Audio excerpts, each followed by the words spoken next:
Testing, testing, testing. Microphone check. Good to go. Okay, perfect. We're good there.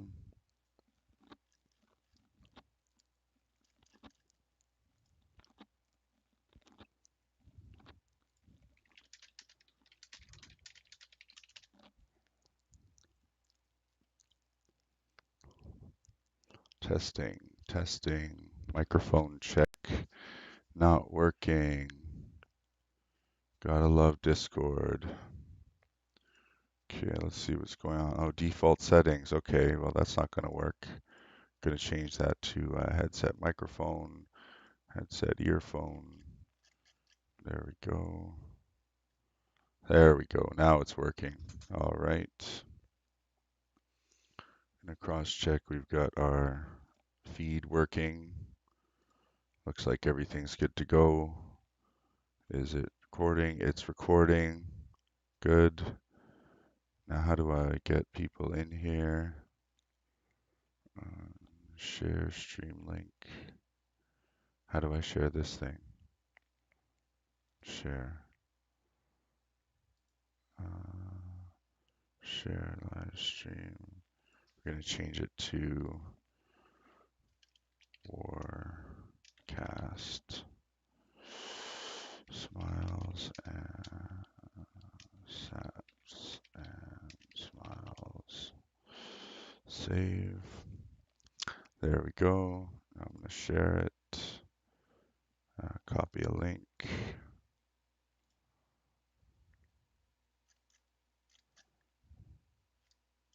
Man, there is just way too many folders here for everything. God, I need to minimize some of these kingdom chats.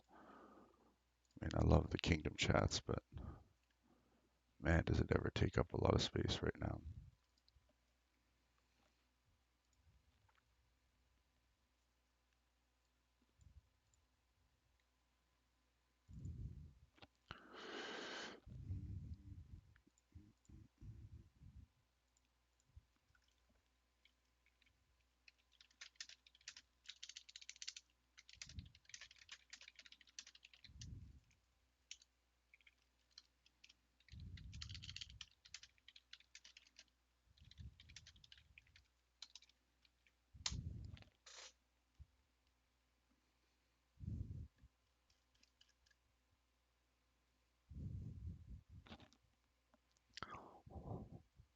There we go.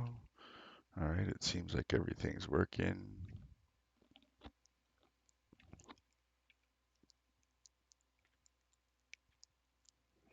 Yeah, it looks good.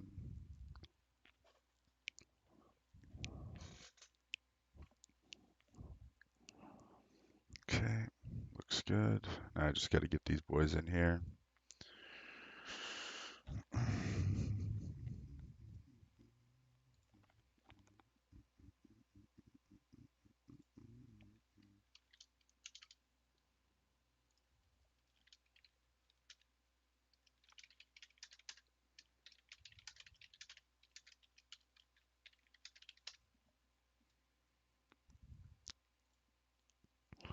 Welcome, Smiles. Just want to make sure the microphones and everything are working right now.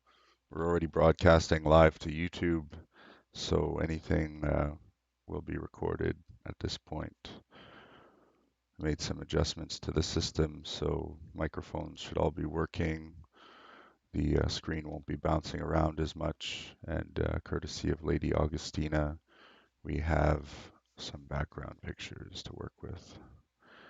Let's see, where is SAPTZ?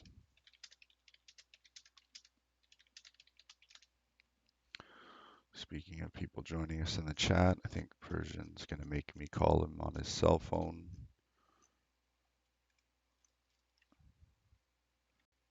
Oh, nice. Going for the full effect. See if I can even get that shit going here. Would really like to see if I can get this going. Maybe if I just go like this.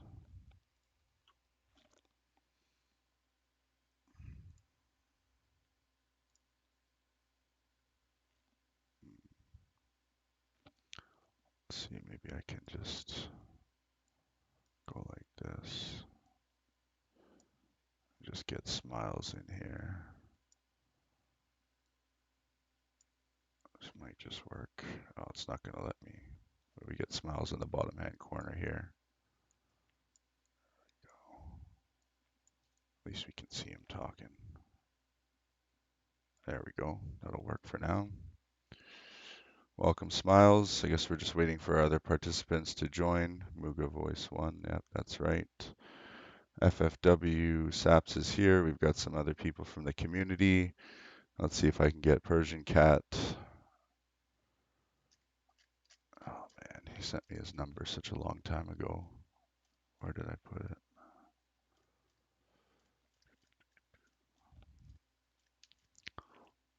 Welcome everybody. I just wanted to let everyone know that this is being broadcast to YouTube, so anyone that speaks, you will be captured. And of course, anyone wants to share their video, that will be captured as well. I just would need to make some adjustments to the screen if more video participants join in the conversation this time. David's here. I don't know if he's actually here, but he's going to try to participate maybe. Now, Persian. What did I do with your phone number? My God, there it is. Okay, give me a second, guys. I'm just going to give Persian a quick phone call.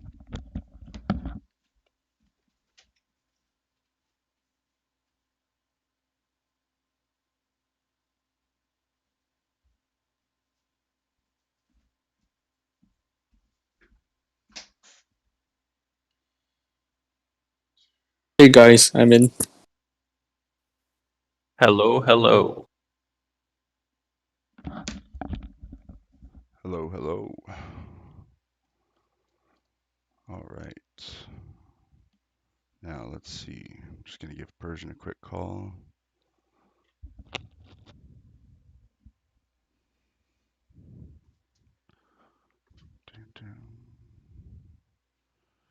Is everyone's microphones working and everyone can hear everyone all right so far?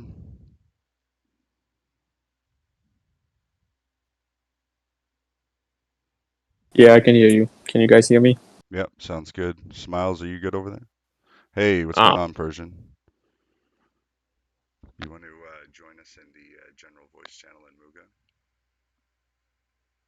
All right, sounds good. We're just getting started. All I've been right. calling him Persian in my head all these years. Makes a lot of sense that it's Persian. Yeah, honestly, I was calling him Persane too, and then I actually looked at his profile picture, and it was Garfield, and I was like, oh, that makes more sense now. I was like, wow, I'm such a dumbass. So, I mean, it's pretty obvious some of the changes that were made obviously favor some races over others, but I mean that's kind of always been the situation in Utopia. I think the hard part is trying to like find the balance, whereas still giving options, but not just, dumping, you know, all the races into an attacker class, or, just say fairy and elf are the only real like mages that you can have. Welcome, Persane. Persian cat. Ha, see, we did it again. Anyway, yeah, and then, of course, a lot of people have been ripping on Gnome and Halfling, but at the end of the day, if you look at what they've got, there's a lot of viability there, especially if you go pure in either of the two. But what I noticed on the server is that there seems to have been a bigger shift from a lot of rogue heavy kingdoms that used to go hard on AW and props and NS and GA and stuff like that, to a system where there's a lot more heavy attackers or just attackers in general. And of course, hybrids have been pushed a lot, but it seems like everyone likes to favor the attacker mages. I know Smiles has had a lot of success with attacker mages in the past, and there's some pretty tough combos out there. Like, if you look at Emredy's Dark Elf Kingdom, I mean, they're all attacker mages basically, and everyone's terrified of going up against them because of their potential damage that they can do to not only your economy, but they're still tough customers as attackers too, because that's one of those races that can just sit at home and turtle if they want, and still make decent hits, provided if and I even saw some cases where the Dark Elves were returning before the heavy attackers. So, they were just making their attacks in between the other guys' attacks, and they'd be home, full defense at home, and they're almost untouchable. Um, that happened to us in the last war we had with Divinity as well. Like Persian Cats guys were just, in a position where they could just sit at home and, we couldn't touch them. And eventually they just grew too many unbreakables, and we just had no answer to that because our TMs just weren't as good as theirs. But it's enough of me talking. I believe Saps wanted to go over some of the easier races to play. I think he called them, the races for everybody, basically. What's your take on some of these changes, Saps?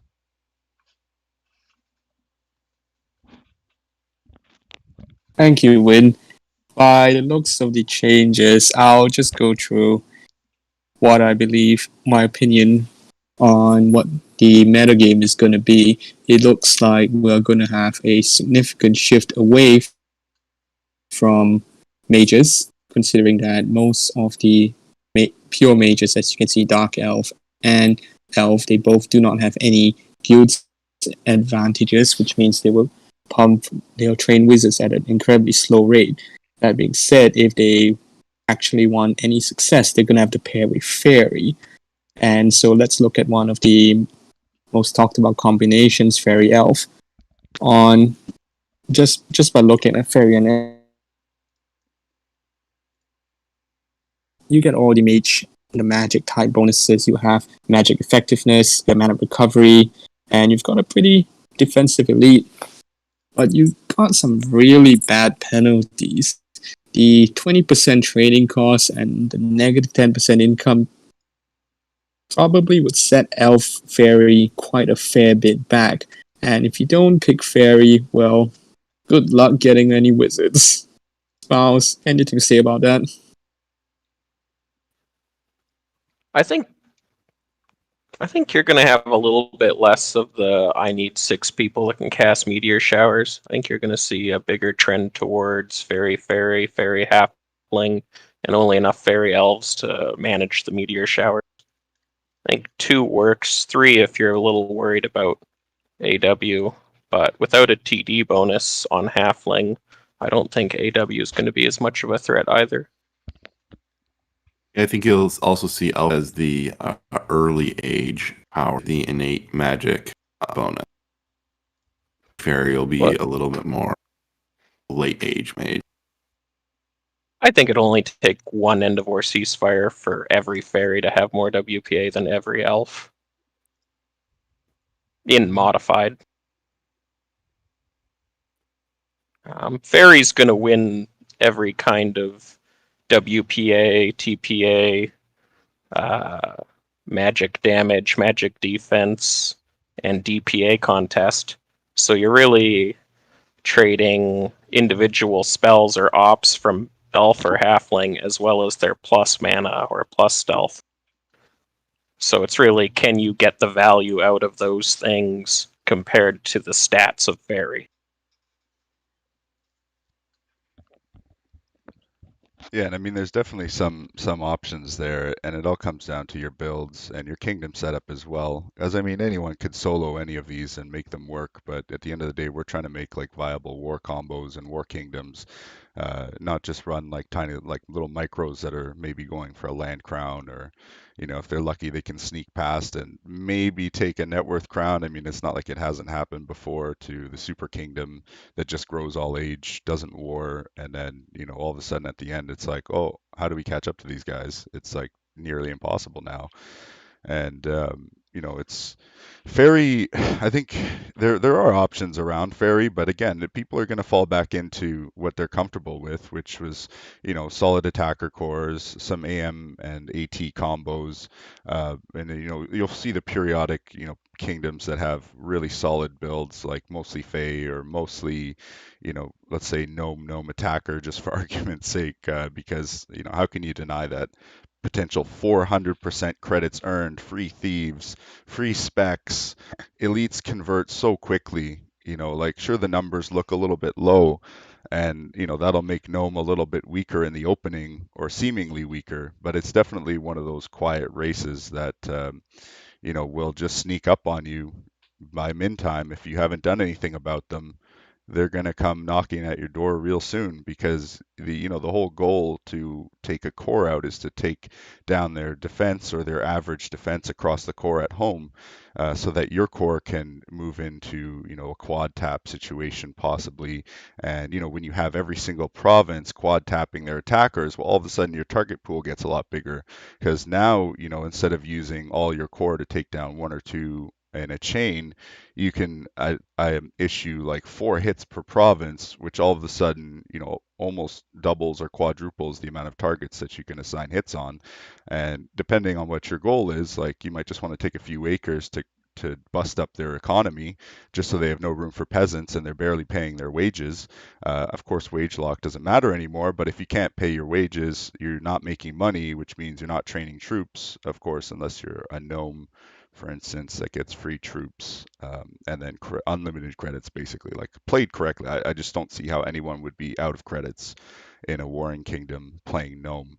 And that's something I'd like to see more of this age, is just a little bit more leaning towards the thief side of things, because I feel like the game used to be very heavy in that respect, and now it's kind of transition again, as I said before, to more attacker heavy cores with AM combos. And then thieves are very often, or rogues, as they were generally swept to the side, kind of. I think people were complaining they did too much damage or something.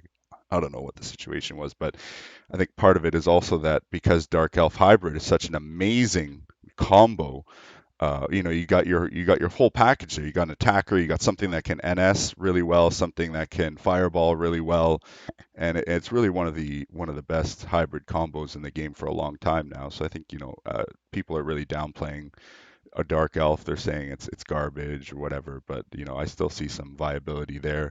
What do you guys think about dark elf this age? Well, it can't use thieves unless it's a halfling. And if it's a halfling, you're looking at, only 2/3 the defense of a pure fairy, and with no guild bonus. So if you had an unbreakable dark elf halfling that has wizards and thieves, yeah, you've got a really amazing province, but it's just going to be a lot harder to get there. This has always been a problem with dark elf. You've got the same defense traditionally as elf and fairy, but elf is only paying for specs. Fairy has double income with TOG, so it's really about getting to that established point, which is why a kingdom like Emeriti is going to be so successful with dark elf, because they're able to get all the elites they want, all the science they want, all the wizards they want, all the land they want.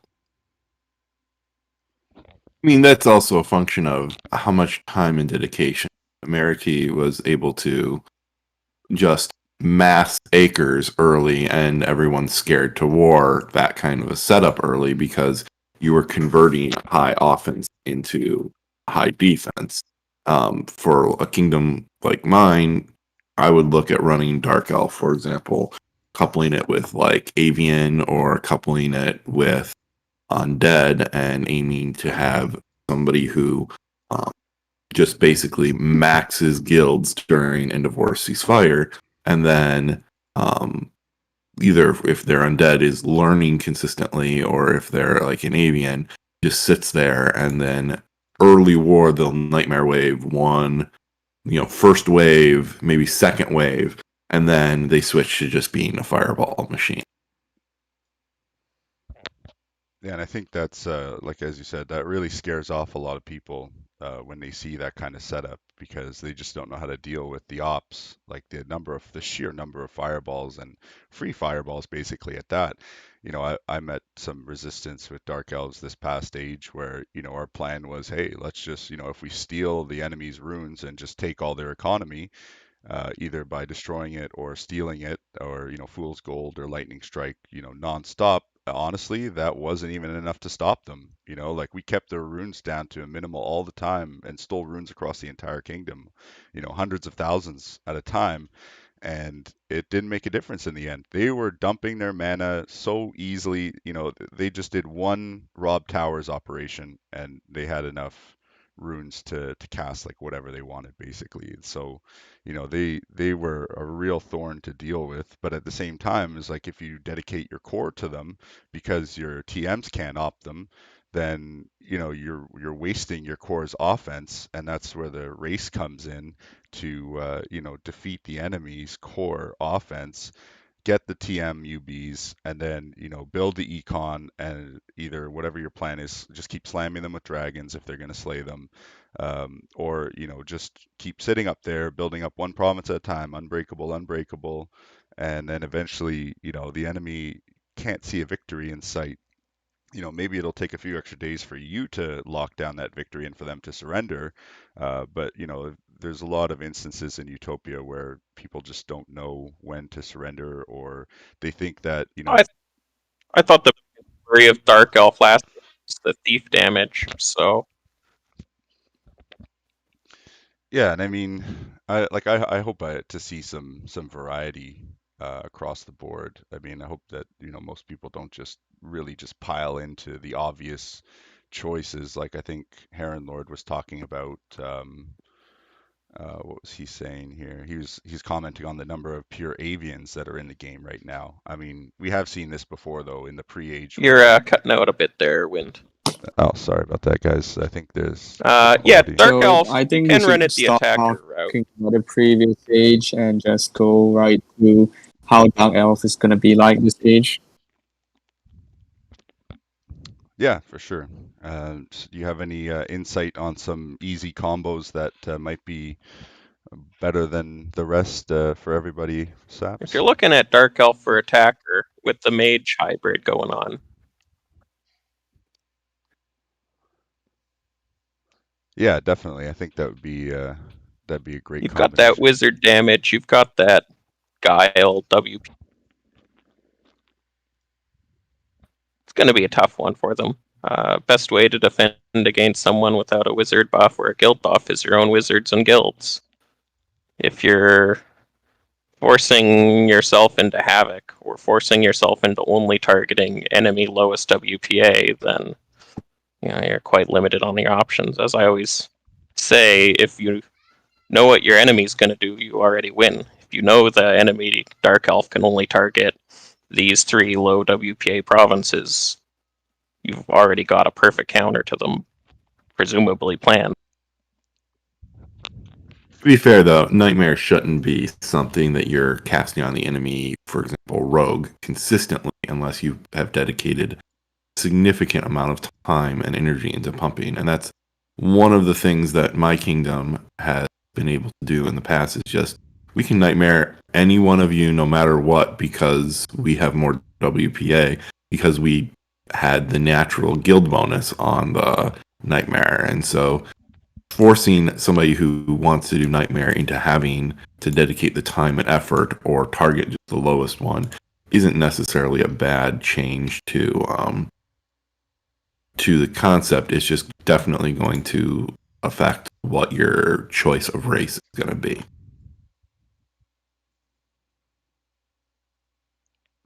Definitely, definitely. So what are everyone's top picks for attackers then?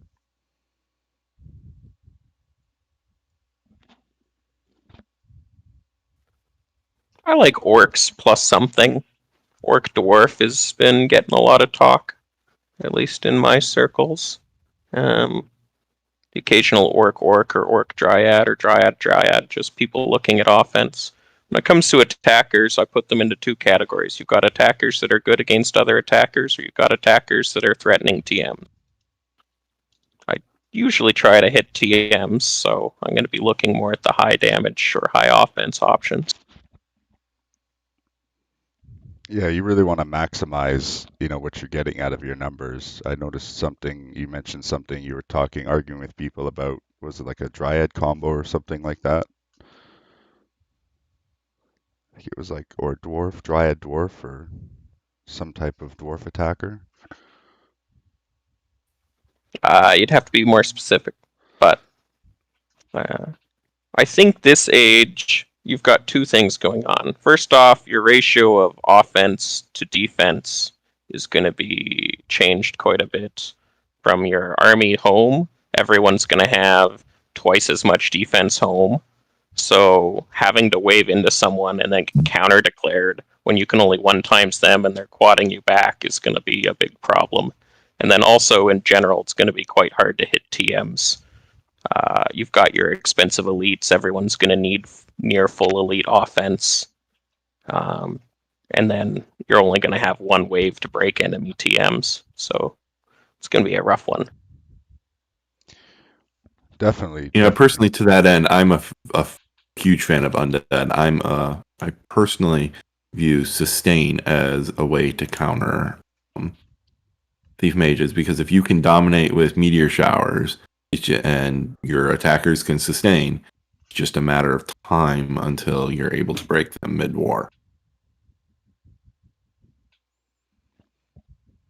Yeah, and that's, that was something Undead's always been really good at is, if you don't manage them properly, it's very easy to think you've chained them or you've done damage, lasting damage to them, but then you still left with some really high offense and still a decent defense, smaller province sitting at home or, getting ready to attack or waiting for your armies to march so they can triple or quad tap you and gain everything they lost back, in one shot. Undead's can be pretty scary if you don't deal with it properly, and with the casualty reduction that they get, especially if you do a pure undead, that's kind of insane. But with the casualty reduction that they get, you really need to focus on controlling their armies. And there's a number of ways to do that. But when you're dealing with an entire core of undead, like half the kingdom, for instance, is all undead, or an undead type, like cleric type thing, like if you an undead dryad or something like that, that would be a really tough combination to do traditional damage to, because they've got some resistance to fireballs, they've got some resistance to night strike, they're not going to auto fail it probably, but they're going to get the damage reduction. So I mean, it's undead has always been, a scary sustain, again, if you don't deal with it. I've seen so many wars where people are going into a war and their undead core is at the bottom because, the enemy was so scared of them that they put everything they had into that undead core, and that ended up losing them the game because, they weren't dealing with them effectively enough. All they were doing was dropping their net worth, but in war you can still hit up to 150% of your net worth. So like, it's you can still mess people up when you're down at the bottom with high offense. I would recommend not hitting at 150%.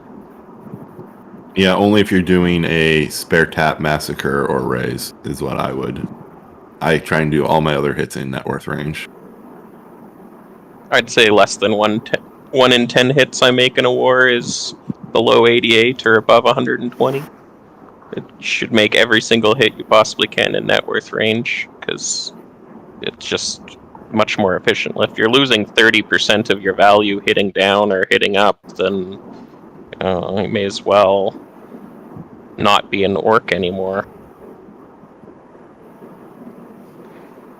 Yeah, 100%, guys. And how do you think the net worth values for the elites are now going to affect that?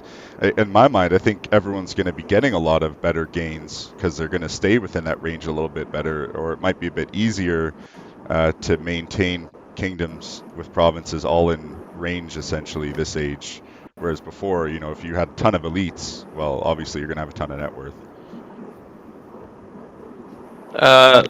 You won't be able to hit a fairy that's the same land as you. Neither because of net worth or offense. It's going to be pretty awkward. I was just doing some lazy numbers, and you're going to see a lot of 500, 600 net worth per acre fairy. You're going to have core in that 450 range. And that's not even with super high elite numbers on the core. That's just looking at like a regular 12-6 spread. Yeah, the only way you hit a fairy is in net worth range, not in land range. I think you're going to have a problem with a lot of core balancing their trade balances. I think you're going to have less peasants in war this age, not more. You can have all the birth rate you want if every single fairy has 10 times the WPA of every single core, and all of them have chastity, and they all struggle on casting on each other. It's just going to be a big core abuse cycle. And then also your cores are going to be getting 2.5 times as many credits, and they're just going to get TB bombed on credits in war. So figure out your little tricks to save your TB. It's going to help you all age long. Yeah, it's going to be very, very much how do you manage your resources in war. Yeah, that was something we touched on during the pre-age cast last night as well. Again, how do you manage your resources, and why can't a kingdom close out a war? Or, many situations they don't even start the war off on the best foot because, again, they spent all their resources playing catch up or being too reactive to the enemy's strategy. So basically, you're essentially just following them into the rabbit hole. They could take you whatever direction they want, and it could be a trap at the end of the day.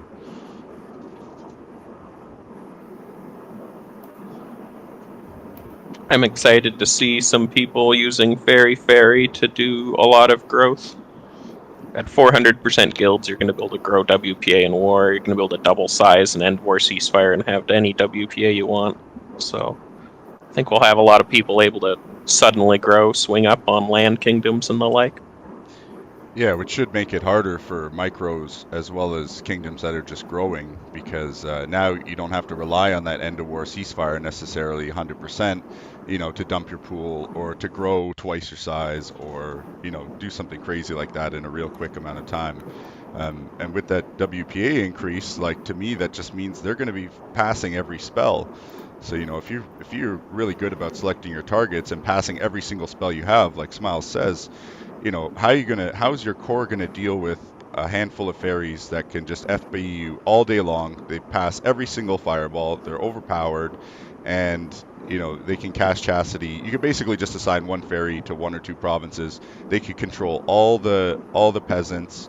The birth rate, again, is kind of negligible, because if you don't have enough peasants to birth, the less peasants you have as a raw number, the less you're going to be birthing, regardless of whether you have 100% birth rate or 50% birth rate.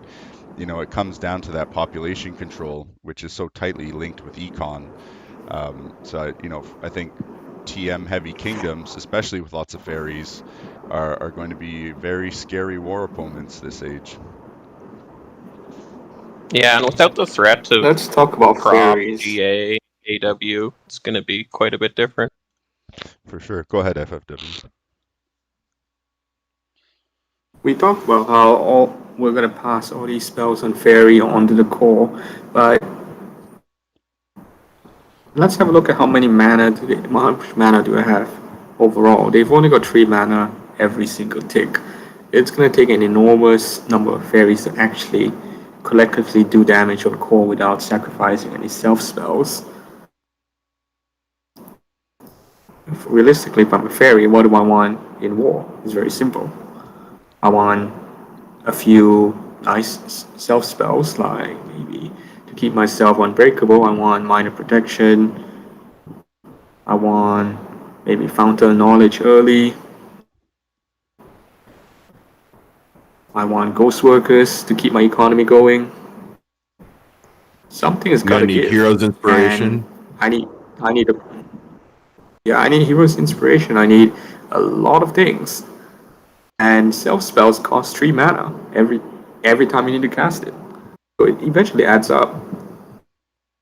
But what kind of durations can we expect to see on a fairy for their self spells? Like, I mean, it should be pretty darn good. Yeah, they'll just be at cap, right? Don't go above that. But yeah, you'll be succeeding all your self spells. They'll be lasting full duration. You won't have that. So your TMs are generally, I'm saying, stronger this age in their numbers, but like I let off with, your fairies winning every stat battle. But if you want that bonus stealth, you want that bonus mana, or you want that bonus damage that you see out of rogues and heretics and mystics, then you gotta branch out.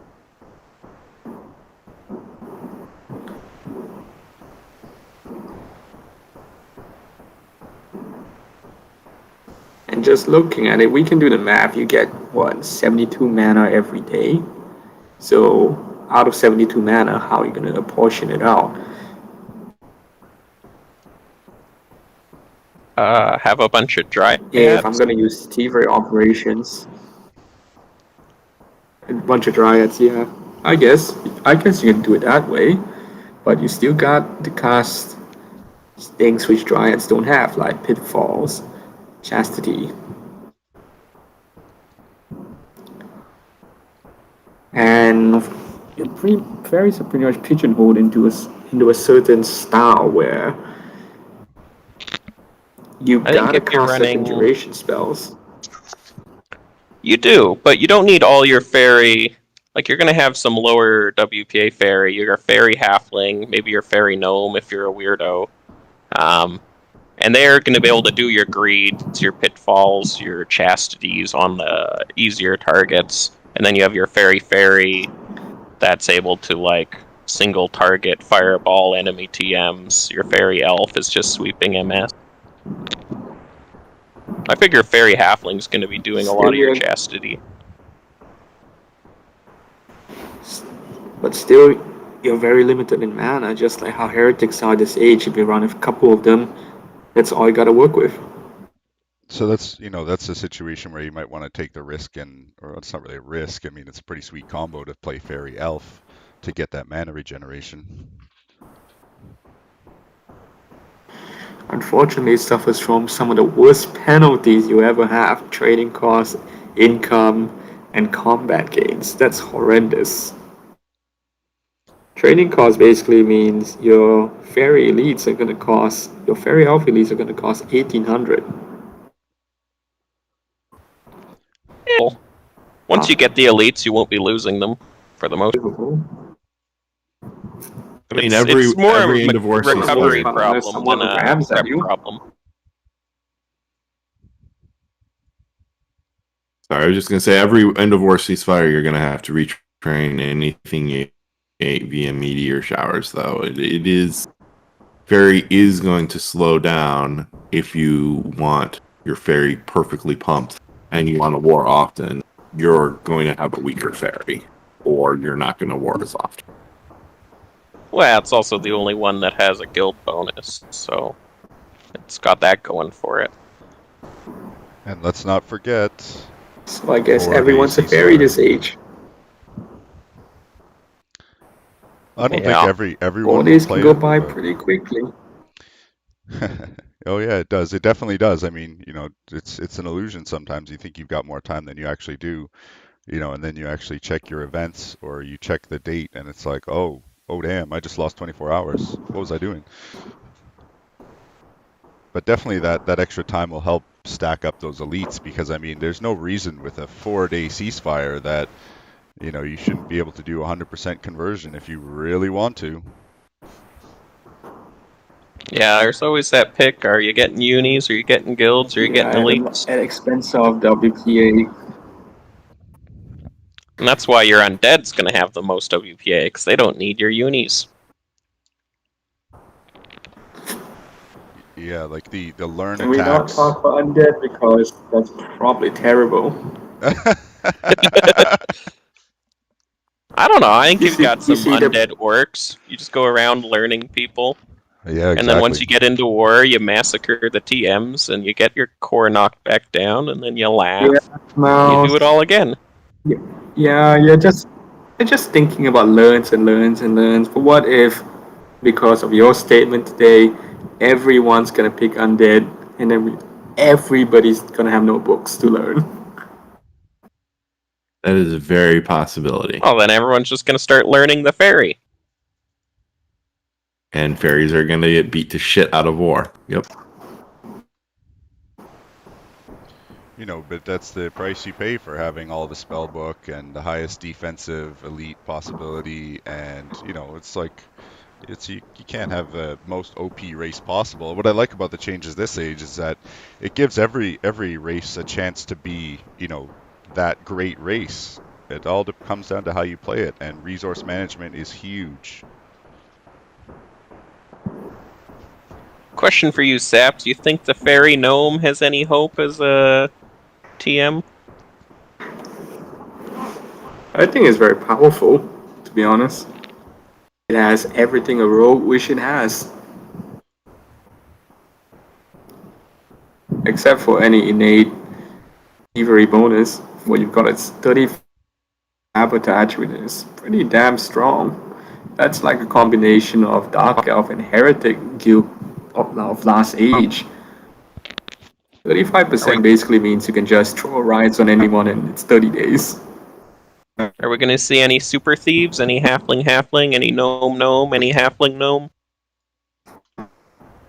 Nah, I think they're awful because if you're talking about super thieves, halfling, and gnome, you're sitting on 9 defense elites, right? 11 defense elites, which, let's be honest, every attack is gonna run over you. Yeah, but you're looking at what?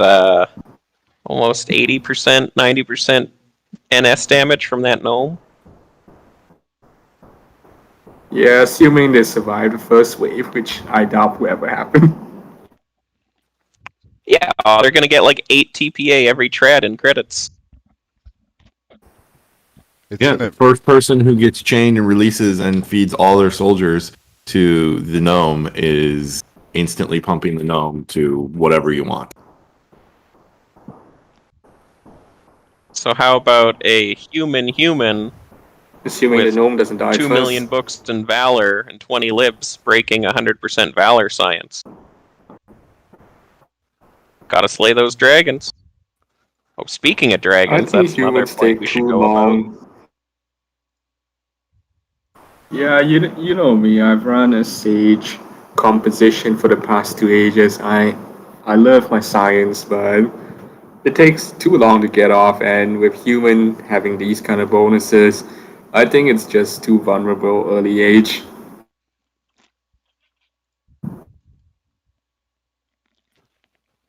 So dragons, we're looking at about the same cost, because net worths are basically doubling. And not early age, your first 2 wars, dragons are going to be basically free. But once people get 10, 12 EPA, we're going to have double cost dragons, double health dragons, and it's going to be a lot harder to slay with specs. You're not going to be able to just throw D specs at it anymore. People are either tanking a dragon or they're sending their elites. And that's what I was foreseeing. One of the reasons why we should run fairies. Them dragon slayers. Problem solved. Yeah, dragon's gonna have to come from your thief mages, which that's your choice of, okay, am I gonna tank or am I going to risk being breakable? And if they send you, for example, an amethyst because they think you're willing to tank, there goes your science and a lot of your advantage as a fairy. I'd totally tank an amethyst early age. He's a dragon that basically does the least damage. Yeah, it's going to be a while until the amethyst really kicks off. And amethyst... And with such a low... Yeah. Even a dragon with no effect, you're going to slay eventually. Value. Just the economic damage is a pain. Yeah, getting those buildings shaken up every few ticks is kind of a pain, especially if you forget to build them a few times. When you go half a day without building them, that can really mess up your BE and jobs and your whole economy. Which is an argument for undead again. I can see it working out for an avian. Because avians can just rebuild instantly. Yeah, that's one of the nice things about avian. Their speed all the way. Maybe they can make a case for tanking a dragon.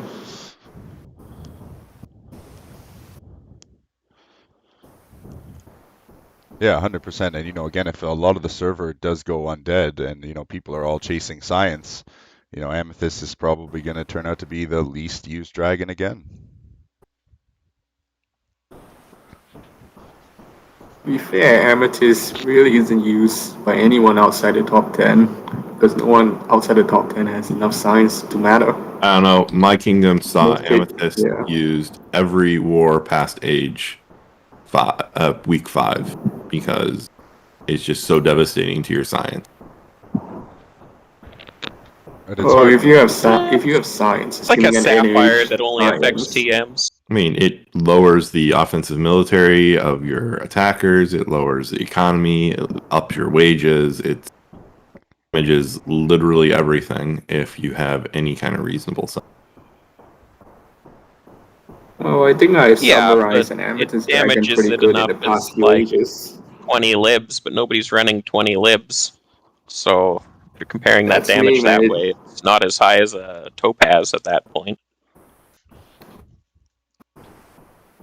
That's me. 20 lives here. Yeah, Represent. not week 5. I don't know. But Well, maybe week 5. we saw week 5 against Women's Kingdom, and Amethyst damage lower the max offense of their attackers more than a ruby. I don't think that's accurate. It's accurate 100%. We took intel and It double is checked. accurate, Smiles, because Amethyst Dragon is basically a sapphire, topaz, and a ruby combined into one with a health and an emerald, but the cost of a ruby. Yeah, but I don't think week 5 science involves 40% tactics or enough BE drop. Probably didn't factor in like the rays killing some TGs and land coming in and old intel or something like that, because wouldn't be more than a ruby. What I will say No, that is thing is our science comparable.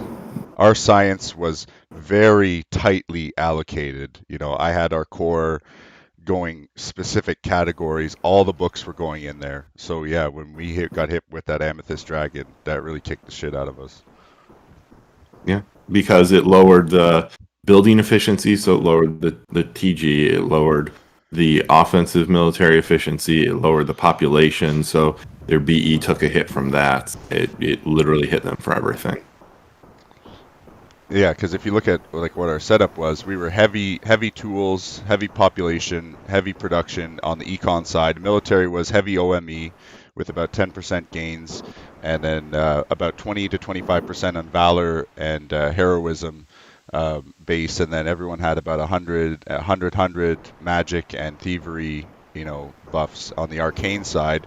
So, and that's where all of our books were. So yeah, when that dragon flew in, it was just like, well, there goes all your stuff.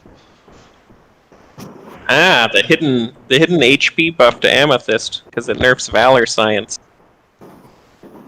Yep. Yeah, but I mean, you know, humans. Yeah, that's why it felt like an emerald.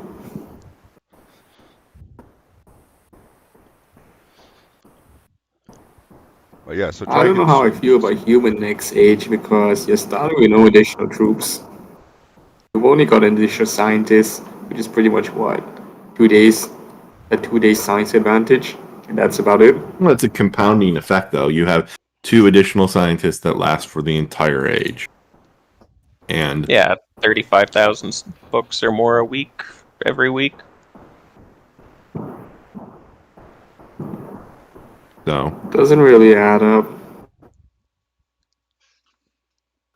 I think another hidden nerf to core this age is that all your hard attackers are losing that 25% to military, and all the TMs are losing their TM buff too. But TMs don't really need a TM psi buff to target core; they really just need it to target other TMs.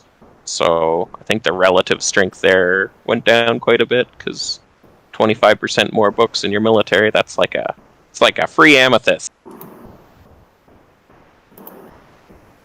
Well, it certainly is a good change from the science stacking of the past, 10 ages where everyone just raced for science. Yeah, and I put a lot of emphasis on that in Muga as well. You know, like, and same with you know, Smiles always talks about science. We're always telling people to run, you know, libraries or whatever the building is that gets you scientists and books. You know, starting from out of protection even. Yeah, even through the first 3 wars, you either run unis or labs, or you're just gonna do some merciless kingdom in year 8.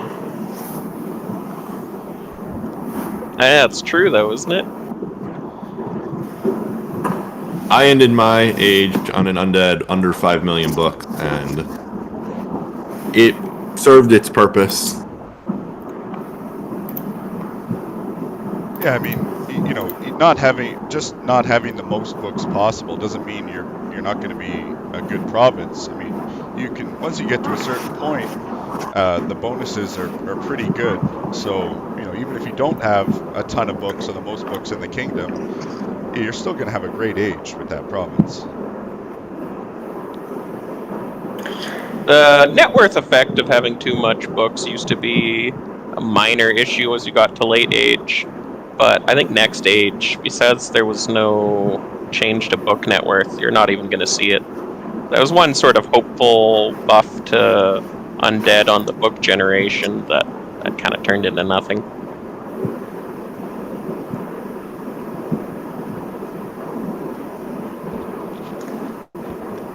Yeah, so Well, it is a soft buff to human, considering humans like all their science. So books net worth pretty much means zero next age, considering the relativity of everyone's net worth.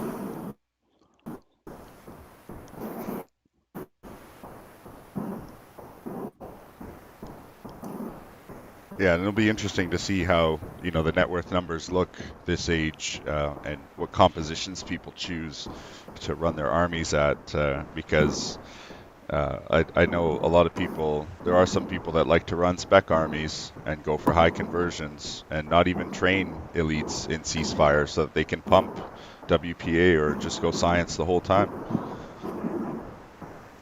Yeah, this ain't gonna work for next age. You're gonna have to pump elites after your first War ceasefire. Otherwise, you're just not gonna be competitive. You're just gonna get run over by anyone who does. Well, you'll just be at a completely different net worth range. You're going to have literally double the net worth if you're running elites versus not, so convenient Probably way to triple. dodge. Yeah, and we'll probably see a Convenient bunch way of to that. dodge if you don't mind getting lured 24/7. That being, you are running all specs, you're going to hit and you're going to gain a buttload of net worth and offense all at once.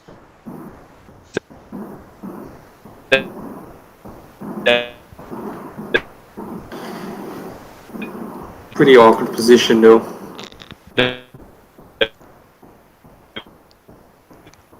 Yeah, Okay. and there's no real way to make your specs any better in any race and with any combo. Like, your best bets are what? Good BE, having good bloodlust, going faster. You're not really getting any of that extra oomph. Yeah, specs are going to be mostly just used as a in-war sustain, since they're not really matching elites. But let's talk about dwarf, dryad. Let's see, dwarf, dryad, dark elf, fairy, halfling, and gnome. Is anyone seriously going to run specialists on these races at all? Because as far as I can see, from a dragon perspective, everyone should just be training elites, full elite army. I would not run pure elite on any of those races because my kingdom setup is very much based on net worth versus a land effect. So keeping your net worth low on your attackers allows you to carry more net worth in your thief mages and fight kingdoms who dumped all their net worth into, for example, pure dryad elite. And now look, hey, you're huge, but you either suicide and hit me, or I have a big advantage because my thief mages have all my net worth, and your attacker that I'm going to chain anyway has all your net worth.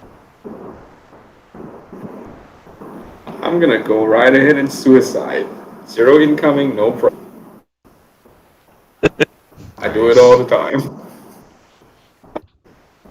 Yeah, I used to get I slammed all think the there's time. something to I'll be just said for treat those dryads suiciding. like You can only ever chain so I many just treat- people, yeah. and the difference between a suicide and a not Exactly. suicide doesn't change a lot.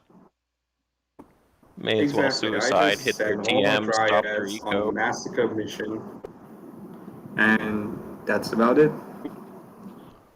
And by the time my wave is done, I'm probably killing 5 of your TMs for sacrificing 2 dryads. I think I win on that trade. I mean, you no way you're destroying 5 DMs or something. I mean, I might thief mages take hits constantly every war, and then we just rebuild them mid-war with resource allocation. And there's something to be said about not worrying that your thief mages are getting beat to shit.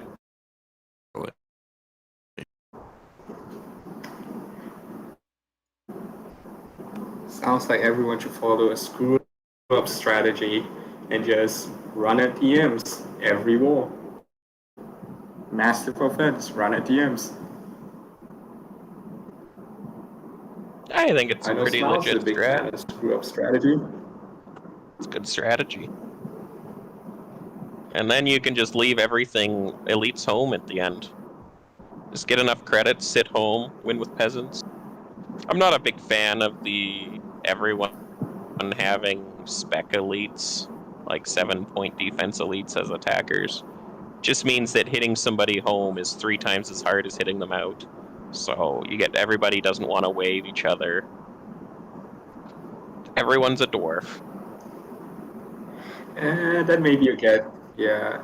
I mean, Smiles, come on. Then you get like me who wave anyone just for the heck of it. Well, it just means that you're more likely to wave TMs instead of core, because why would I one-time a core when I could one-times a TM? And then you got the entire mid-tier crying that their TMs are getting hit all over the place. Oh, that is a fair assumption because that's exactly what I do. Because with the TMs, the defense is just as much as the core, I just hit the TM. I don't know. I purposely don't usually hit someone's thief mages because if I crush their thief mages early or just do too much damage, then they won't war. So when you choose your target, even if you're waving up, say 5% net worth, if I can do 100,000 damage to their offense by hitting them army in twice, that's going to be just as damaging as the thief mage hit, but they're not going to cry that their thief mage was hit. Yeah, you're gonna have a problem next age because what we're gonna see is you're gonna obliterate your offense sitting home, and then they're gonna cry about how they don't have enough offense to break your TMs, and then they're not gonna war anyways. Well, and you got a bad cycle there, because the only appropriate way to train any elite is in war. And as soon as you lose any elites out of war, well, I don't want to war because I don't have enough elites, but now I'm out of war longer, I'm losing more elites over time. So you would hope it would encourage people to war, but you know, bad people are gonna complain, and then they're gonna do the same things that put them in that situation to begin with.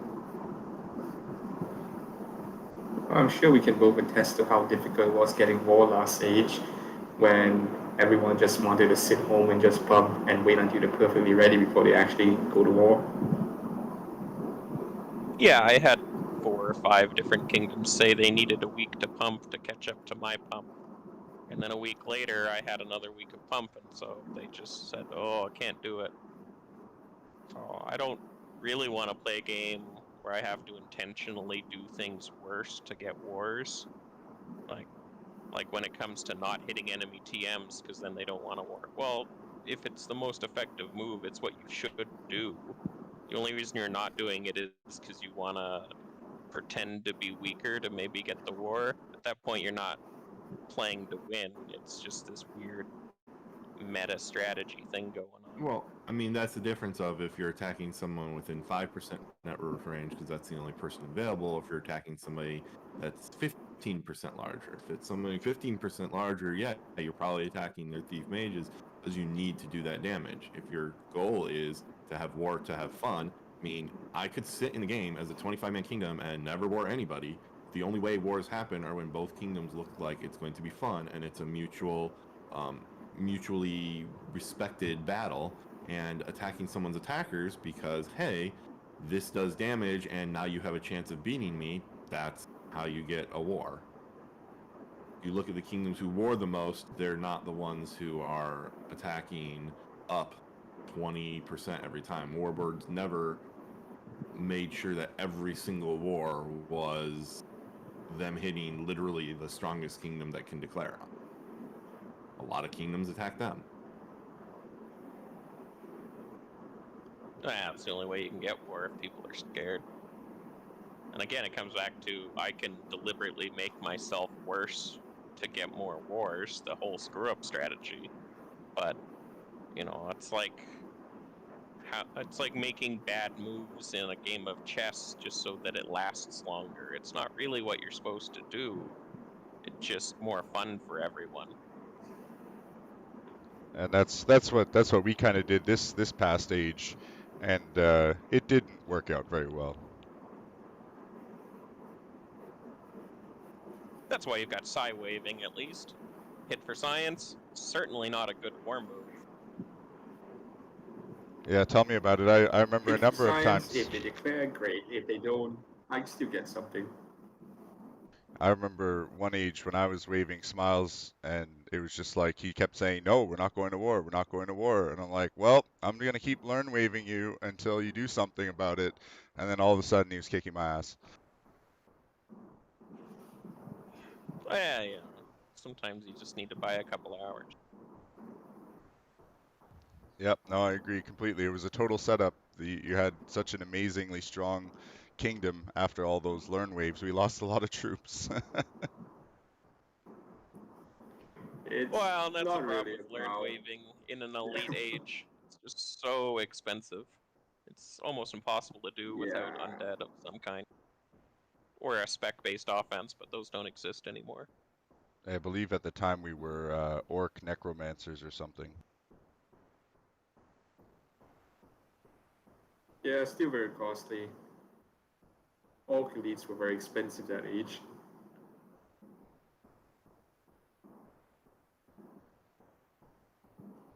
Awesome. And so, does anyone have any other topics they really want to touch on at this time? I want to talk about how Dryad is the biggest trap there is. You've got a 20% attack time penalty on Dryad. That means your in-war attack time is, what, 14.4 hours on barracks, or no, or without any speed modifiers. Now, most people are just gonna double lap you.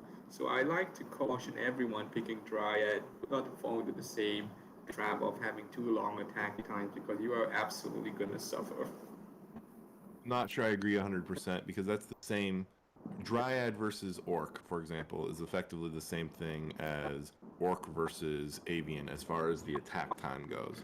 If you plan right and, for example, say Nightmare Wave coupled with that, these are things that are you can deal with. It's just you have to make sure that you're planning to be out hit via uniques. So you have to make sure you're out hitting via actual taps per hit. So with the Dryad, you basically are requiring that you 3-tap an attacker plus 1 tap a thief mage. Your avian counterpart is going mostly after attackers. Which is, it's funny because no Dryad is doing that next stage anyways, because they have less offense than Orc Warriors.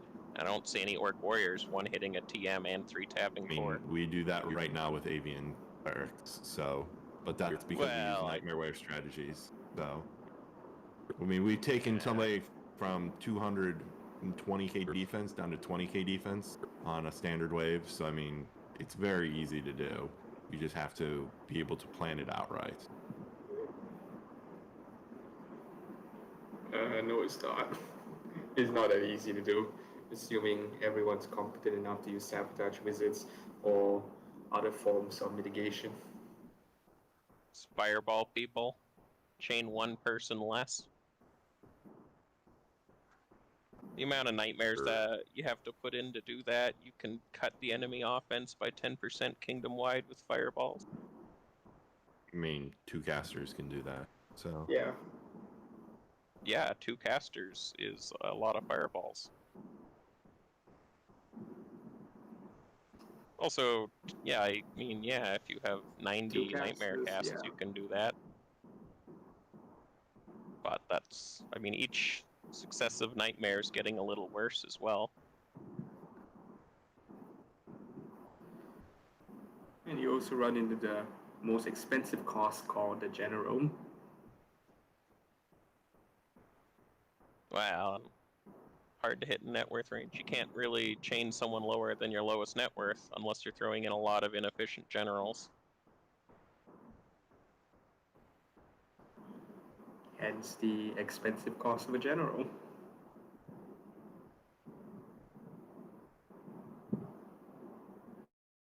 Yeah, and I think, that's something It's been a long everybody. time since I was nightmared and worried about it. I think last time I really suffered a nightmare was like age 71 or something. Since then, every single nightmare, the core comes on and goes, "Hey, look, they nightmared me. Isn't that hilarious?" Now all my stuff comes back, and it's like they didn't do anything at all. That gets said in my kingdom like 4 times an age. I don't know. Well, I want to, yeah. I don't know. I've often Well, my I kingdom want a usually. kingdom called Cat Cafe in Lost Age. I was just gonna say my kingdom usually takes people They were all heretics. from max size to about 80 to 90% their size in about 20 minutes when we do night. So it's just coordination. Yeah, that level of chain in such a short period of time, you don't have much choice. You stop explosions on them before you do it, and that way if they try to send out any troops, there's, you got a good chance they're going to get blown up, a good portion of them. Or they have to feed it to the dragon if there is one, or they're just sitting there in overpopulation. I mean, you have to do a proper Yeah. chain, otherwise their nightmare's kind of meh. But what's the goal of a Yeah, chain? even if you do a proper nightmare chain, you throw all that resources onto a single guy or maybe 2 guys. What do you have to show for it? It's just that. I mean, why not use your resources more efficiently? I don't know, if you Like, nightmare hitting one someone stuff to 3 replicate. hours before their army in, and you take them from 2,000 acres to 200, they're not even able to release all of their military and attack. So they will be losing almost all of their offense as they just sit their army in, waiting for military to come in to release. And a good Yeah, nightmare they'll just chain sit will there. do that.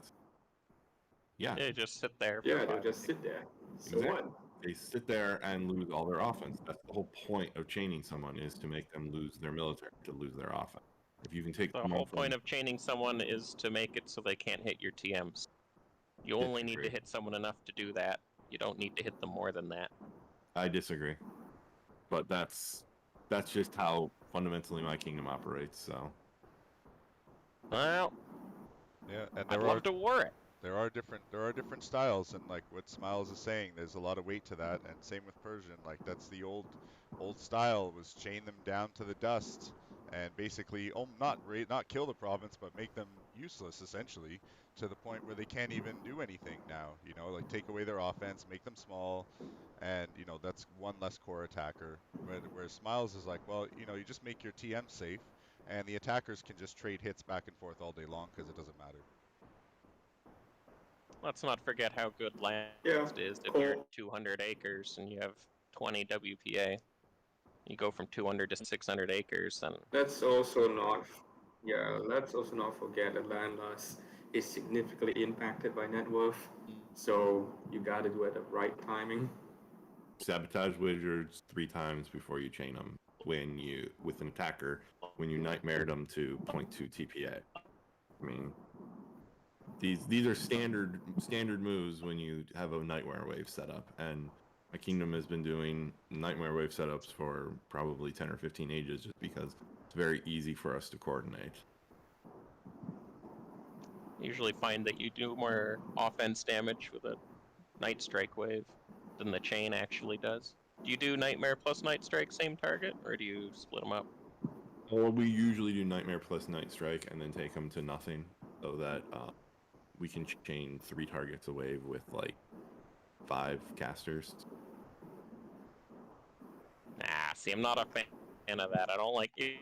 If you Night Strike them after nightmaring, then you're just taking away their own overpop for You're them. moving yourself from 3 taps to 4 taps with 3 raw TPA instead of needing 5 TPA to do it against somebody who hasn't been. So your heretics were, in the past, your heretics would run like 6.5 WPA mid late age and 3 TPA. and then have 3 TPA being enough to do all the damage you need via Night Strike. Hi, Uncle Roger. Yeah, one thing I was focusing on a lot Ahoy. these past couple ages was doing troop damage, like not worrying so much about that, chaining them to the dust. It's just making TM safe, kind of like Smiles was describing. But a lot of my ops, a lot of my armies were marching to kill as many troops as possible, as fast as possible. And again, Night Strike waves were, they were happening all the time.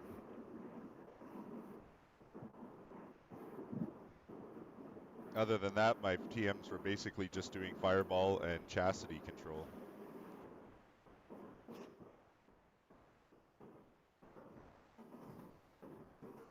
It's just a different approach to a kingdom, where my kingdom historically does very magic focused setup, and when you have a very magic or focused setup, you don't really need as much thievery because magic weakens someone enough that your thievery can operate with lower raw and lower mod.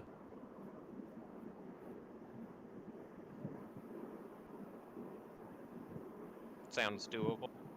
So is it going to be doable next stage? Are you going to be able to do the same nightmare waves with the new Dark Elf? That's a good question. I'm not sure how much I'm going to end up dedicating, but that is where I do see Thieves stronger next stage in general. So, What are your top 3 Dark Elf picks? personally, Well- I would go Undead, Dwarf, and Human. If I was going to couple it with Dark Elf. I got Well, one guy in the my joke kingdom is wants a that Dark Dark Elf Elf- Dwarf. Just make runes. Well, problem with the Dark Elf is you've only got espionage operations. Correct. Now that's a very severe penalty. Your Dark Elf is going to be your pure intel. And somebody in the kingdom has to do it. Now you're just dedicating your Dark Elf to being an actual attacker mage versus allowing nightmares to turn you into attacker, thief, and mage. Just so sad to have Guile on a race that can't use the thief damage. It's alright, I think you get used to it. You can always run Halfling. That way you can use that way you can use your sabotage damage.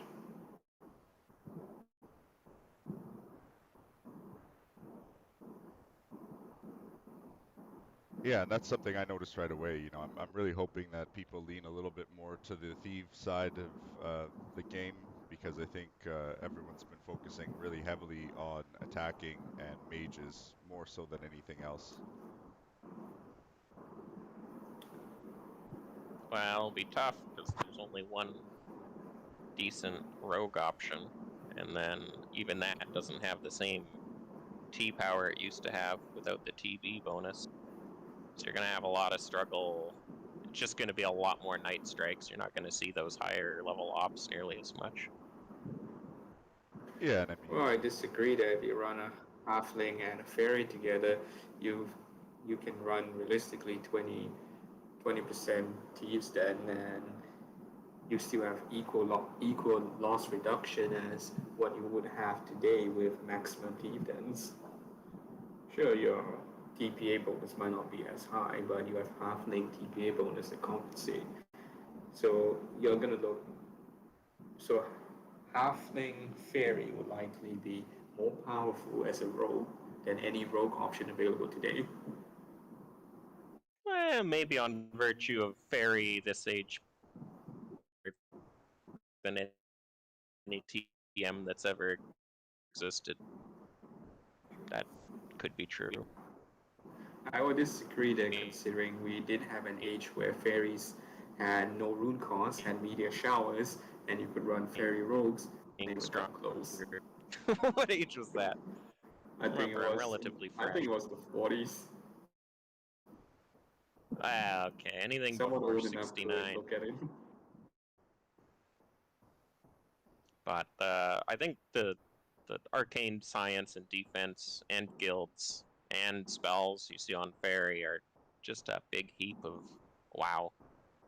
Like a double fairy you're Yeah, I looking can at. see. I can see it. Yeah.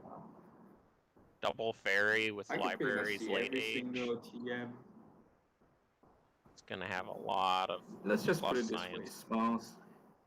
Any viable TM is gonna have fairy.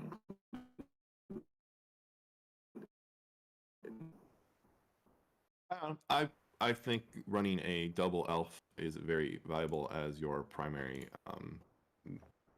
meteor shower caster. You have them go thief mage early age before the science actually hits into fairy, and then late age you just have them focus on attacker, which given 30% bonus WPA and the double mana, I mean that one elf running decent watchtowers is going to be able to permanently meteor shower an entire kingdom's attackers.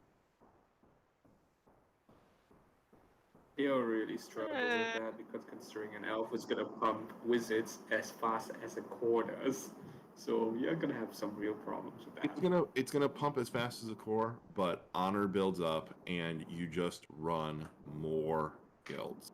I know people don't like hearing that, but running 70-80% guilds and then being fed some gold to train, it's very viable. It just requires a little bit of coordination, and given how powerful 2 mana per tick would be and meteor showers, that's something that's a very reasonable thing to require of a kingdom. It's 20% more mana than a fairy elf, but you're losing out a lot of bonuses from that fairy part. Yeah, well, if you're elf is doable. I think the double elf is a trap. I think it double elf provides is a a nice tragedy. one-off. I think it provides a nice one-off for your attacker meteor showers mid-late age. Like the fairy you elf probably has have mage's utility in fury, that in so my you have one. UPA too.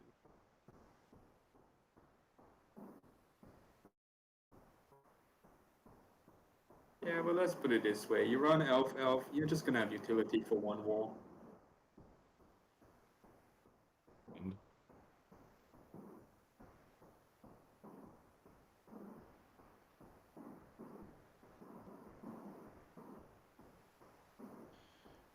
Yeah, and I mean that's kind of where Elf is going to be struggling a little bit, but I still think played correctly, you'll have success against less experienced kingdoms.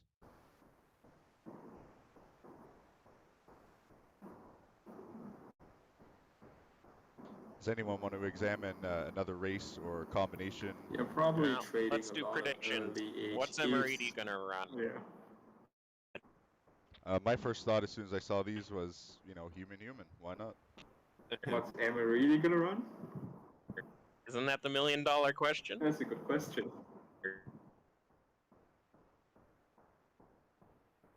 I first thought it's gonna be dwarf. They love their building efficiency. Oh, I think they're gonna try and. What did they play?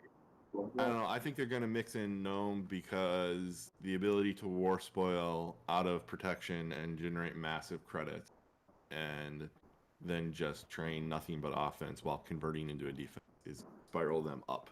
I think Dark Elf work is actually workable. You kidding me, Smiles? On a penalty on mage? No. I don't need. Yeah, how about that? You on run it and I'll run you over. How about that? You run Dark Elf Orc and I'll run you over when it comes to year 4 or 5. Does that include the 100 credits that you get? I'll be running it as core. They'll all be barons anyways.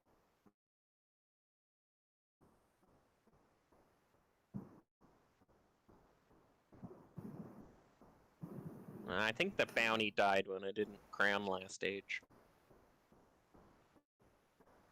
Yeah, well, I mean, I'm sure there's still lots of kingdoms out there that want a piece of Warbirds. Yeah, Dwarf was a monster at the higher BE levels. I got told it was only 15%. I got sad. Are there though? I think most people don't want. Well, I mean, you seem to have no problem.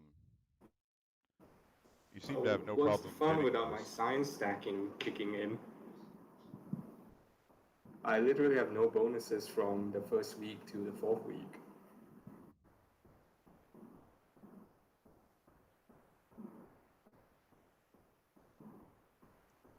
I'm hoping that double avians do well, but I'm a little bit skeptical that the build time's going to pay off.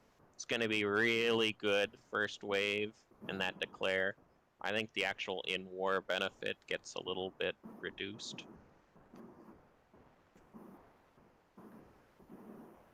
The funny part about Avian is sure you build really quickly, you get all that land in very quickly. Sure, you play at a very accelerated timeline, but that also accelerates the rubber band you get from all the TMs wailing on you with landlust, tornadoes, fireballs, and whatnot.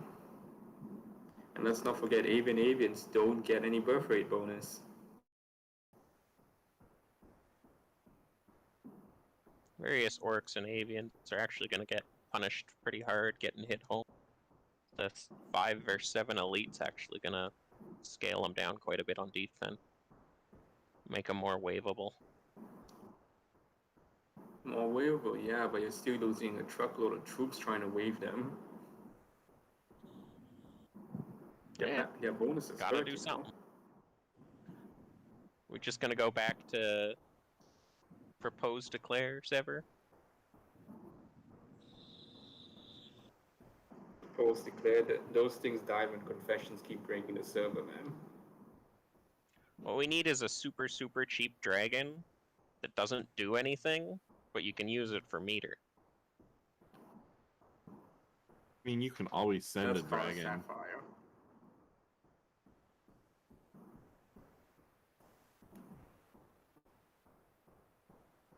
Yeah, both sides can send a dragon. Mm-hmm. And even late age dragons are going to be relatively cheap speaking, so. Same cost as this Dragons age. are already really cheap.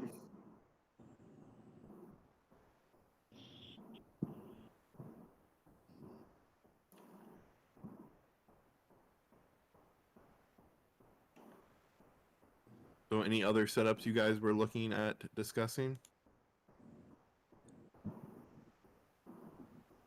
Let's talk about the Emeriti pick then. Dwarf. Yeah, I think that's the $1 million question. I think it's going to be Ooh. Dwarf Gnome. See, I like think dwarf it's gnome. dwarf. I think just 1 or 2 gnomes is gonna go real good. Just gonna get really long war. They're gonna have like 60,000 credits to use. 1 or 2 gnomes is just gonna be good insurance. Expire once you leave. You know the credits expire when you leave war, right? Nah. So if you have a week-long war that nobody's winning, your gnome is like an insurance policy.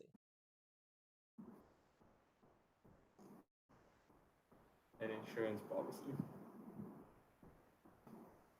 Okay. You don't sound convinced. I see the credits. I'm totally not convinced. Yeah, I see the credits as only being really useful out of war when you're trying to get that fast advantage, and the advantage there being that you can convert to elites really fast, since something like Gnome Dwarf has the can use the offense and defense. If they can just whore up really quick, that would do something. But I don't actually see Gnome being the greatest in war thing, because you're actually going to have too many credits.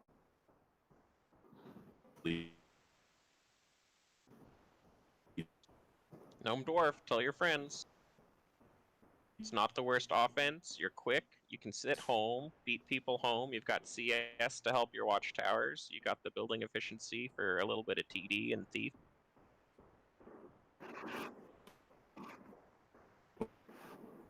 Dwarf Gnome.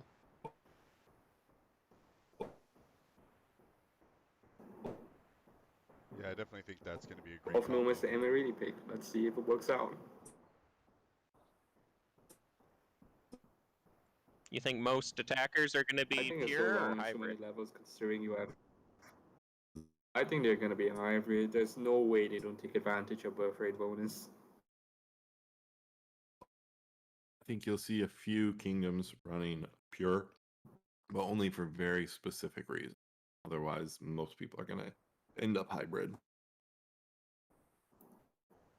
Well, let's just be honest. 50% birth rate is an insane bonus. No one's going to give that up willingly. Is it, though? I don't think it's It that is. interesting It truly unless you is. have wizards with it. Because without wizards, peasants don't exist. I disagree because mana is often more limiting than wizards. My kingdom often will run all 25 people down to under 10% mana and be barely able to control kingdoms who in the past would run avian and homes, and that was like barely using every single mana that we had. Kingdom wide, you get 25%, 50% birth rate. You mix in some homes and somebody who dumps in a decent amount of science on to stop core versus core fireballing. The economies are just going to start running away really quick. I only had the one fairy mystic and one fairy artisan this age for chastity, but I never saw a single avian above 2 PPA in any length of war. Every war this age, I had greater than 5 peasants per acre for most of war. And that's with people trying to constantly keep chastity on me. It just takes one quick Mystic Vortex once I have chastity and meteor showers, and boom, now my economy's fine. Well, maybe that's why you're out of mana. You're casting too many Okay, just MVs. sack it. Yeah. I mean, when you Well, I like. can do that at 100% success rate, or maybe 50% I like success throwing my rate, it's not that avians much under mana. the bus. I see don't you know have how a your comment avians did in the saps. general chat. I mean, my avian ran 4 raw WPA too, so I mean, that would be somewhat helpful. Oh, there you go. That's why you need the wizards. Okay. Without the wizards, you don't get peasants. Yes, but that's why I personally had more, but trying to control a whole kingdom does start to get mana limiting.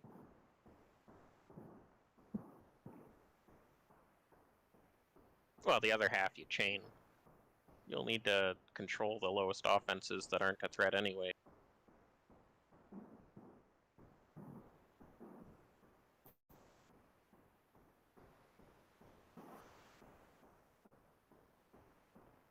An interesting pick is going to be Gnome and Dark Elf. You have quite interesting options with Gnome and Dark Elf. I hope nobody picks it. Yeah, there's a lot of options if you make that pick. That's for sure.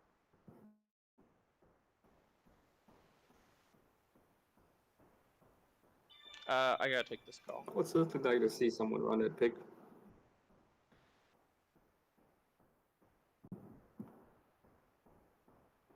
Gnome Dark Elf is probably the worst combination of age 90, is it 92? Yeah.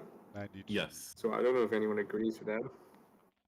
that is definitely the worst pick because all the bonuses are just completely gone.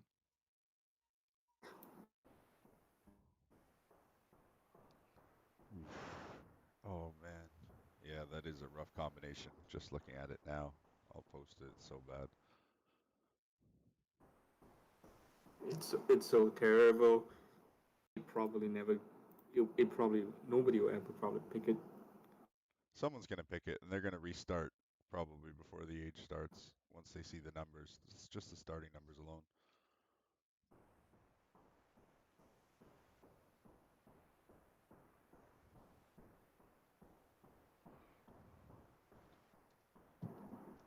This one will be called Worst Combo of Age 92.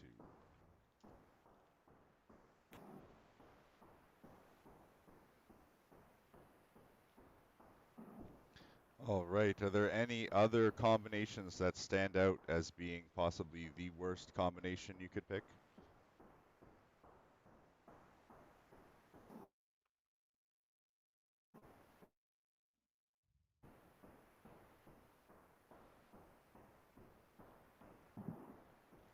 Yeah, me either. I don't know. I don't see anything that's worse than that. Awesome. And so, how do you guys think you're? I know we talked a little bit about how you're planning on running your kingdoms, but are you willing to give any insight as to what direction you're leaning in for this age?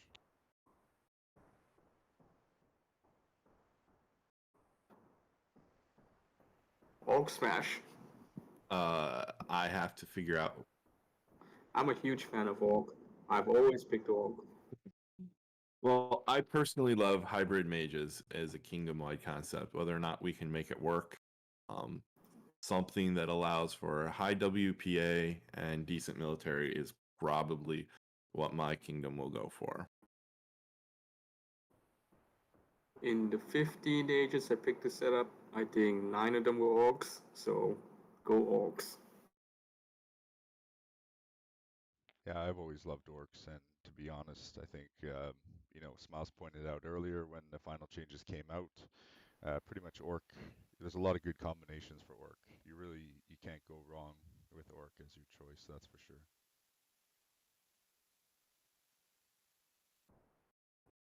Yeah, that'll probably be one of the low skill caps picks because Orc is very simple to execute. 10% more military casualties basically means in a trade you're always going to win, no matter who you're fighting against, unless you're undead. But if you combine Orc and Undead, you're probably going to win every single engagement just based on military kill difference. Yeah, penalties are a bit less to be desired, but for core, it does work out. Yeah, you don't really need honor. You can learn to get your science on it. Exactly, and any Yeah, so kingdoms. for all the mid-tier kingdoms out there, Orc Undead, easy pick to use, perfect for beginners and mid-level players. Just pick Orc Undead and save yourself the hassle.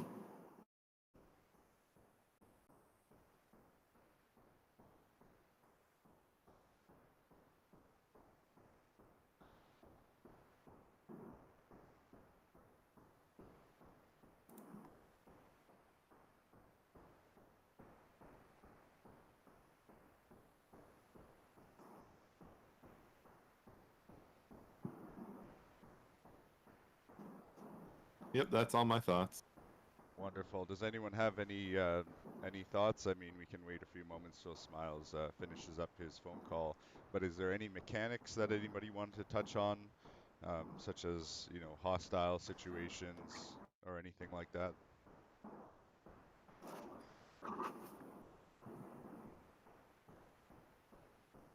Yeah, don't accidentally click War Spoils, guys. I know anonymity is gone, so don't actually fat finger it. It'll be disaster. Yeah, I mean, there's benefits to it in a sense, but at the same time, if you're war spoiling and you're going to build your acres and have them built right as the enemy's about to attack, maybe not the best time to war spoil.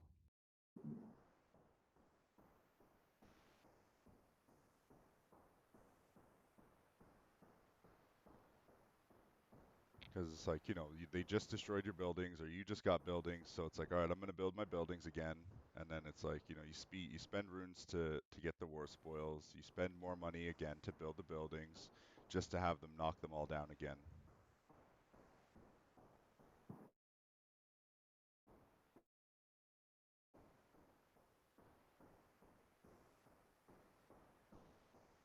But anyway, yeah, I think this is a great conversation, and we can definitely look forward to more of these in the future. I'll obviously have some more work done with regards to the broadcast itself. I'm kind of building it as we go. That and there's a lot of testing that I need to do in the back end on YouTube to make sure that this is coming out for everybody that's watching and listening there. It's definitely something we want to keep going with. Obviously, we've gone on about an hour and 30 minutes now, including some setup time.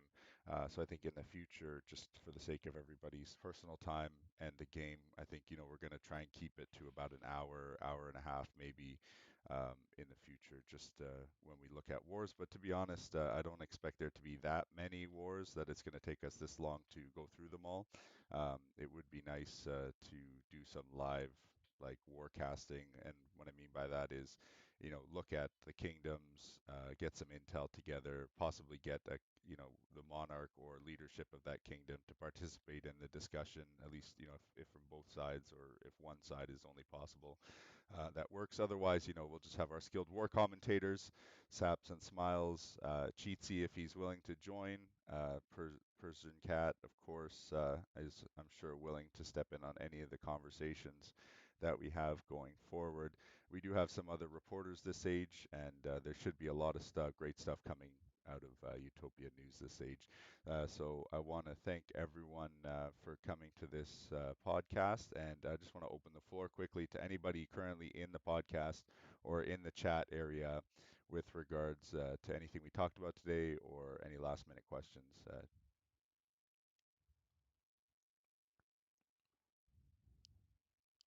Is there something you wanted to talk about, David?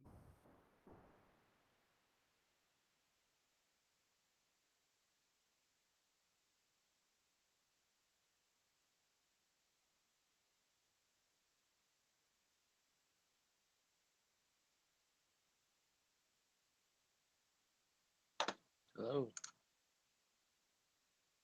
Oh, there you are, David.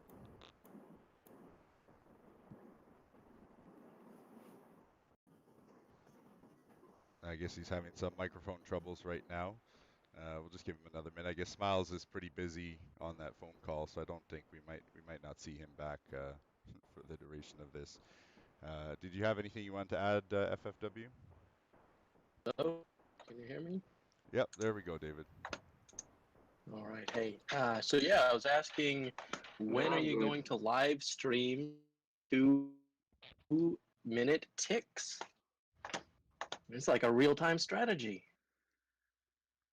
Oh yeah, seriously. I mean that would be a great thing to do right now for sure. Um, I wish I had some more time this weekend to sit here and play Genesis, but unfortunately my time today is running out. I would have really liked to get that done because I think, it really gives you a sense of how fast the game can actually move. And there is some level of skill required to playing Genesis because, you have so little time, you have to literally make every single mouse click count. But if someone, I might try doing it from my phone at some point, but it would be nice, David, if we could get another round of Genesis at that speed, just so that we could record it for the community and everybody else who is not yet part of Utopia. I think it would help a lot. Yeah, I've thought about, we can certainly do it. Generally, our ticks on Genesis are about, 15 minutes that most people can, handle and plan around and stuff like that, where it's not too fast. But we can certainly schedule something and coordinate so that it works out. There's somebody else, and I'm trying to remember their name, that does some streaming. Um, let me There's think a for a there's a minute, see if few I can remember. people like Jorosaur, and I know there's a couple other they're called game casters, I think, right? Is that what you have them listed as? No, so yeah, Joro does. He does all kinds of broadcasting and esports and stuff. But I meant there's somebody else who does it. Oh, Beefy Stew.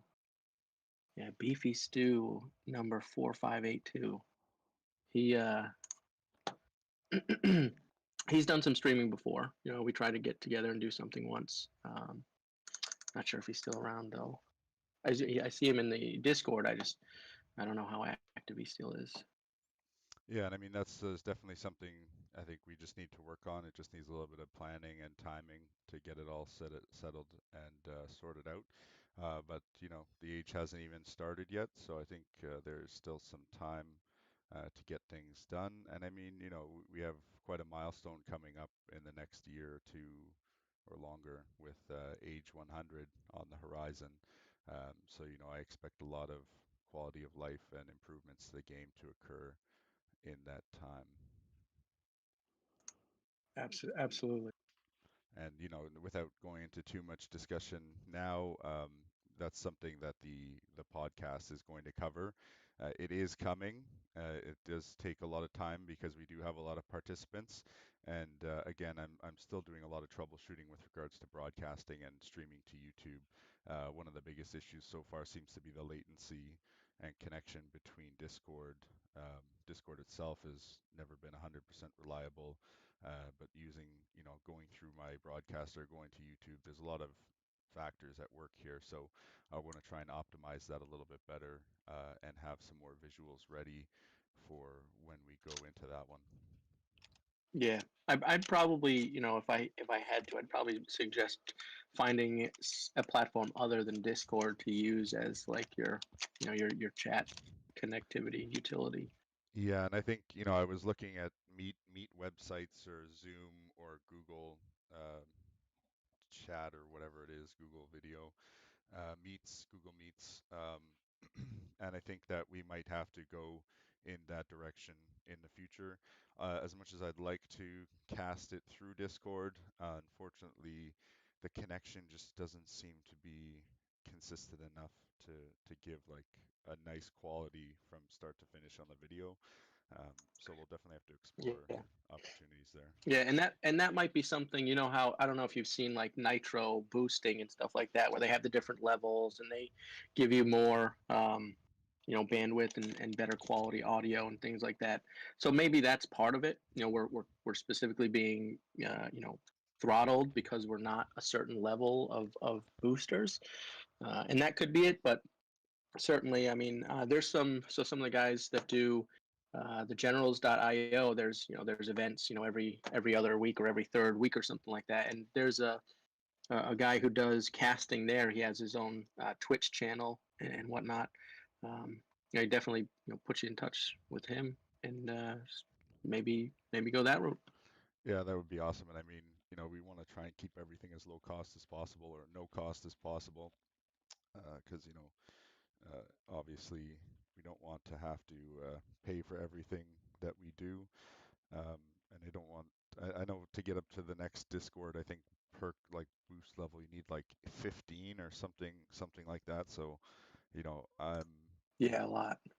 maybe if everybody was a booster and they put it all into Muga, then maybe we could like look at that in the future. But I feel like, the more participants we add to this conversation, the more power it's going to need. So it's I don't Yeah. think. I don't think Discord's the way to go in general. I mean, I mean, nitro boosting, and it doesn't.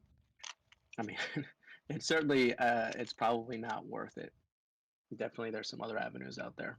Yeah, and that's something that I'm definitely going to look at going forward. So, part of this age, at least year zero for me, is going to be working on making the production quality of all this work a lot smoother and look a lot better, and really give people something to look at because I do have the capabilities to do that with my broadcast program that I'm currently using. It just takes a little bit more setup time, but I can have visuals and things like that, and of course screen shares of whatever I choose put on there. As you can see, if you watch the replay of this event, I've been moving stuff around and kind of adding to it. Will give you some idea of the capabilities of the software. But there's definitely a lot we can work on in the future. And of course, I want to thank everybody for joining in the conversation, and I look forward to doing this again sometime soon. Looks like my connection to the voice chat on Discord is failing, of course, as we're talking about it.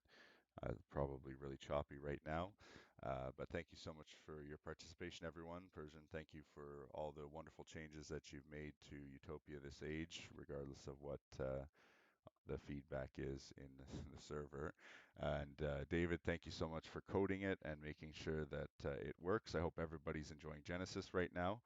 And thank you again for participating. I hope everyone has a great weekend and happy Father's Day to anyone who has children. Thank you so much, everyone. This concludes our first WarCast for pre-age Utopia 92. David, do we have a name for the age yet? I don't think so. I think the name's still being worked on. So if anyone has any good name ideas, forward them to David. All right, everyone. Have a great day.